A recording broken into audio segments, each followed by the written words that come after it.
While there still remains so many questions around the passing of Natim Tetwa, there have been a series of questions in my comment section that I thought to go ahead and answer that I have the answers to. Okay.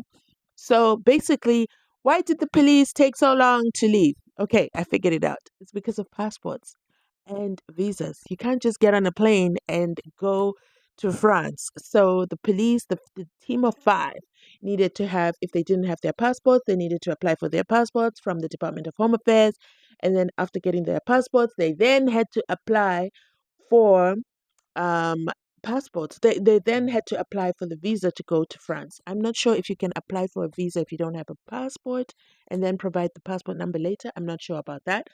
But that's just minor details, and I'm not even going to check that up, verify it, because we know the team is now in France, okay? Secondly, family members are also waiting their visa application. So, two family members from the Tetra family are waiting for their visa application decision so that they can know if they can also go to Paris and collect the spirit of Unatim Tetra. To be honest, I had been wondering about how they were going to process um, that cultural tradition when it comes to the passing of somebody else, of someone in the family, especially since this occurred in Paris, for one, and two, under such suspicious conditions. Okay, but the the so far the update is two family members have placed their application and they're just waiting to find out if they will be approved. If they're approved, they're headed there right away and are going to perform the ceremony, which is um, collecting of his spirit. What will happen if they don't get the visas? Does the wife qualify as a, since she's married into the Tetra family, does that mean she can perform the rituals? I don't know, but let me know in the comment section down below. So the purpose of this video, I wanted to go over another question that came up in the comment section, which is how on earth did they get a death certificate when they're also saying the autopsy isn't done? So can you get a death certificate before an autopsy report? And the answer is yes. In most cases, a death certificate can be issued before the autopsy report is finalized, but of course with some conditions. When exactly is it possible?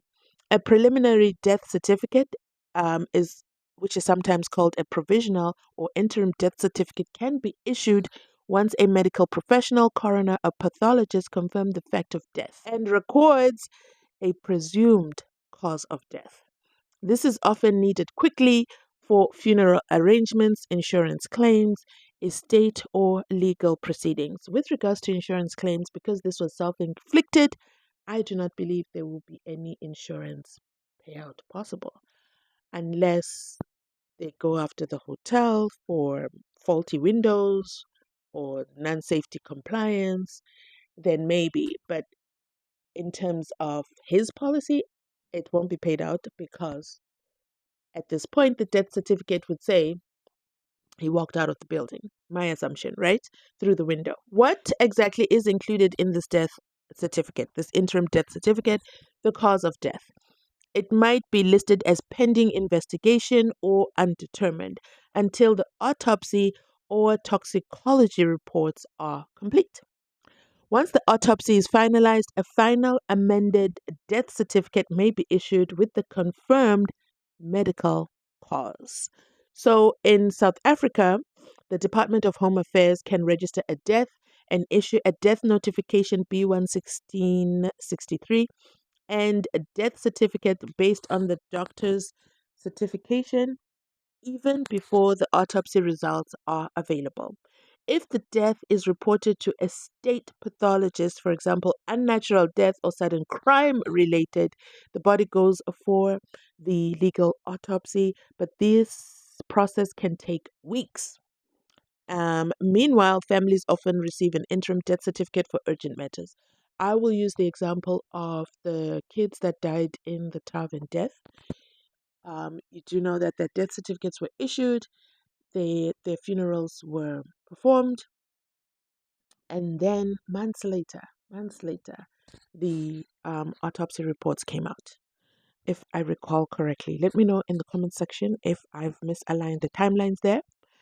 So, what exactly happens if the death occurred in France and the body has to be repatriated back to South Africa, which is what's going on with Unatim Tetwa's body? So, if the death occurs in France and the body needs to be repatriated back to South Africa, then yes, a death certificate can still be issued before the autopsy is complete. But there are specific legal and procedural steps required for both countries, and here's a breakdown. The irony is the embassy has to be involved, and in this case, it's the ambassador. So, first in France, a death and repatriation process begins with the declaration of death. A death in France must be declared within 24 hours to the local town hall where the person died, in this case, Paris. A French death certificate will be issued, meaning it's also in French, so it needs to have a legal English translation accompanying it. This is the official legal proof of death and can be issued before the autopsy results, especially if the death was expected or not suspicious, which is not the case with Unati, right? It's heavily suspicious and it wasn't expected. So, the autopsy considerations: if the death is suspicious, sudden, or unexplained, the public prosecutor, which we heard from the media that they already did the inspection in loco, the judge, is it the judge or the magistrate, as well as the prosecutor, they went to the hotel. So I guess this is the reason for this, because it's a suspicious death, and they then may order a judicial autopsy. This can delay repatriation as the body may be held for examination. Even if the autopsy report is not finalized, the cause of death on the death certificate may be listed as cause unknown pending autopsy results. The next step is the repatriation from France to South Africa. Documents are required for repatriation. You do not need the full autopsy report, but you do need the following. First of all, you need the French death certificate that has been issued. The family has confirmed they are in possession of the French death certificate. You also need the certificate of non-contagion. So the sanitary certificate, it's issued by the public health authorities. Then you also need the embalming certificate that is issued by the funeral home. And then you need the permission to transport the body document, and that is done by the mayor's office. You also need his passport of the deceased, which is returned to the family. You also need an export permit for human remains, because unfortunately now he is being transported as cargo and not as a human being with a seat number. So they need that export permit. And then they also need clearance from the South African embassy. I imagine that's already been done because he was the South African ambassador. Okay, so once the body arrives in South Africa, so both French and South African authorities do not require the final autopsy report to approve transportation. As long as there's no legal hold or criminal investigation, repatriation can proceed.